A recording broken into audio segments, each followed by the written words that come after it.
Welcome back to this episode of Smash Engineering. Today, we're working on a box fan. Yeah, it's an exciting episode. You might want to pull up a chair and sit around for a second. You might even figure out how to fix yours.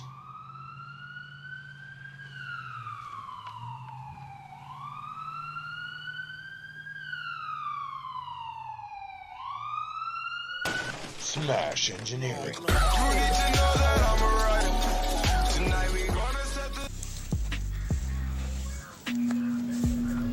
Alright, here we have a fan that when you plug it in and turn it on, it just hums at you. It does turn a little bit, but clearly not enough to move any air, so the function as a fan is pretty much over at this point. Most people would take this out to their trash and throw it in the landfill, and here at Smash Engineering, we just don't like things to go in landfills. That's a big thumbs down.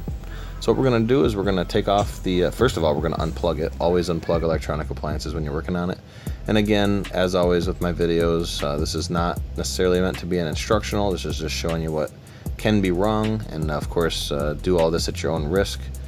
But yeah, here you can see there's hair just all twined up, super tight, jammed in that bearing in there. And when you get enough resistance in there, the fan motor will just give up. It's not meant to have a lot of torque, it's meant to have a lot of speed, so you got to remove this hair and you should get back working again. Of course, there's always dust. Dust is always a factor too. You get a lot of dust in there and it'll inhibit the fan from wanting to spin as well. So let's go ahead and remove all this hair and see what we can get cleaned on the backside after that.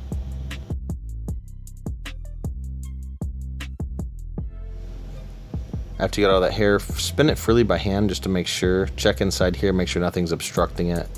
And I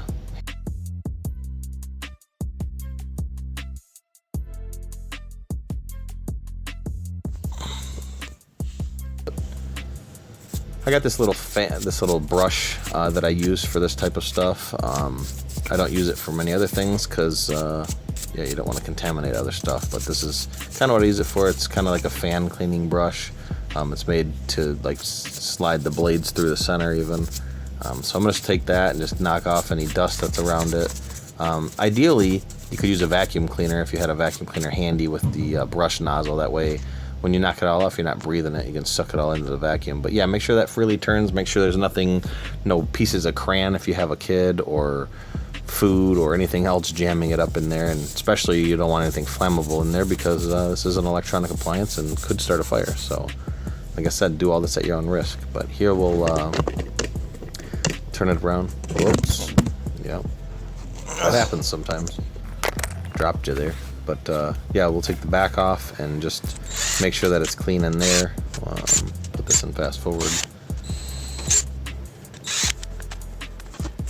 Go ahead and clean that up while you got the chance. You can take it even to your kitchen sink and clean it out. But if you take a look how bad, look how much dust and grime and everything that's got jammed in the back of it. I mean, this thing was just in need of a good cleaning. So with the brush, we'll knock all that out of there. I have the audio turned off here because there was some copyright, there was music playing and stuff, but after you're done, you could, if you have an air compressor, take it out to your air compressor and just blow it out real good. Make sure it stays unplugged.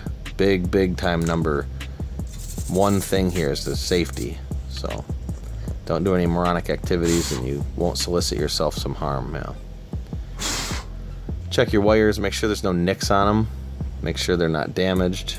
Check again from the back to make sure it's free moving and there's nothing blocking it or inhibiting the path of the motor to spin there. And then we'll reinstall the back. And if you notice on the front, there's like a flat piece here.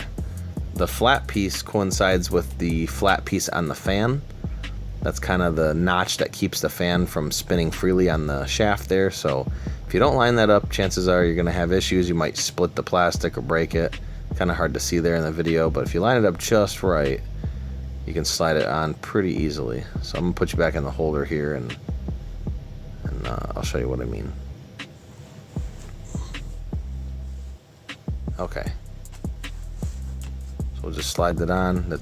Make sure you double check it. Make sure you're getting it on right. It shouldn't be super hard. It should go on fairly easy. And Boy, this is one of the flimsiest fan blades I've ever seen in my life. Now, I don't recommend doing this, but I'm gonna go ahead and plug it in for the video's sake so you can see that now it's working beautiful. I mean, all I did was plug it in and it kicked right up and is working just like it did before it started acting up.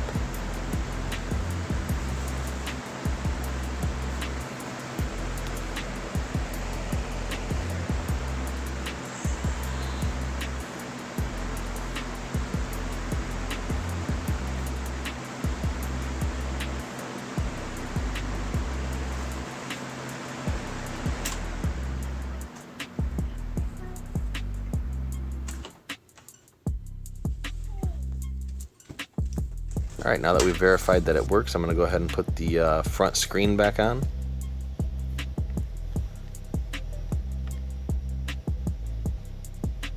Well, that's going to pretty much sum up this episode. Like I said, always check the fuse and the plug first. If it's equipped with one, check that because that's the easiest thing to check. Other than that, hair is just a monster when it comes to household electronic appliances. You've probably seen it in your vacuum before, and you've seen it in the fan. So thanks for watching. I hope you've had a great day, and find someone to help. And throw a thumbs up, a comment, a like, share the video. Do what you can, and we appreciate you watching.